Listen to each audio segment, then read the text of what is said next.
They came, they were very kind of them.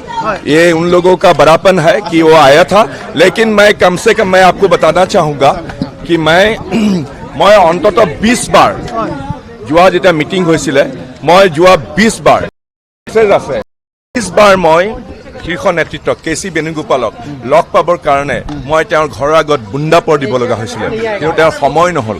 এজন সতীৰ্থ এমপিক লগ পাবৰ কাৰণে জেনেৰেল সেক্ৰেটাৰী অৰ্গেনাইজেশ্যনৰ সময় নহল।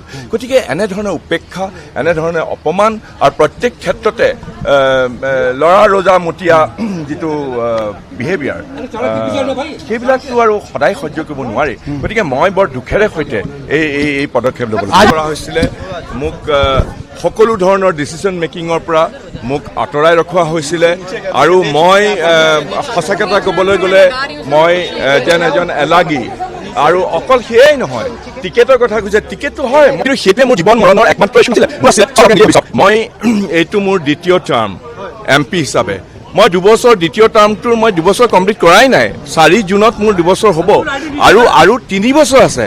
মইতো বাহাল তবিয়তত মই এমপি হৈ থাকিব পাৰিলোহেঁতেন 29লৈকে, কিন্তু মই এইটো সিদ্ধান্ত ল'লোঁ এইকাৰণেই যে মোক এনেকুৱা ধৰণে বাৰে বাৰে অপমানিত কৰা হৈছে।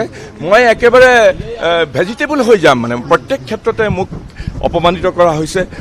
বহুতো তেনেকুৱা উদাহৰণ আছে, কিন্তু মই এতিয়া ভাওনাত যেনেকৈ বিলাপ কৰে হাৱৈ বিয়ে কৰিবলৈ, তেনেকৈ মই বিলাপ কৰিব খোজা নাই। মই অসমৰ কাৰণে সদায় কাম কৰিছোঁ, য'তেই মোৰ যি পজিশ্যন আছিলে MLA হিচাপে।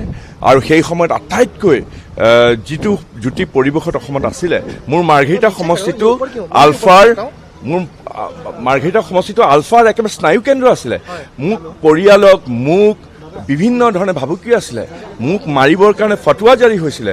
আৰু এইবিলাকৰ পৰিস্থিতি, আৰু আটাইতকৈ ডাঙৰ কথা 96 চনত মোক মাৰ্ঘেৰিটাৰ টিকেট দিওঁতে যেতিয়া তৰুণ গগৈ ডাঙৰীয়া যেতিয়া কলিয়াবৰৰ পৰা হাৰিলে, সেই সময়ত মই তৰুণ গগৈদেউক হাতে ভৰিয়ে ধৰি পেলাই মাৰ্ঘেৰিটাৰ পৰা MLA হ'বলৈ লৈ গৈছিলোঁ। মই তেওঁৰ ইলেকশ্যন এজেণ্ট আছিলোঁ। এইবিলাক কথা গৌৰৱ গগৈয়ে নাজানে।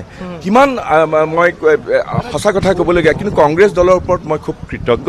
মই যদি আজি কিবা সিদ্ধান্ত লৈছোঁ, এইটো কোনেও ভাবিব নালাগে। মই আজি খুব বেদনাসিক্তভাৱে মোৰ মনত আজি বৰ উগুল থুগুল আৰু মানসিক অন্তৰ্দ্বন্দ্ব লৈ পেলাই মই সিদ্ধান্ত লৈছোঁ। কাৰণ মোৰ জীৱনত মই যদি অসমৰ কাৰণে আকৌ কিবা সেৱা আগবঢ়াব পাৰোঁ, মই সেইটো বিনা দ্বিধাই, আৰু এই টিকেটটো এটা নিমিত্ত মাত্ৰ, সেইটোৱে কোনো কথাই নাই। Thank you very much.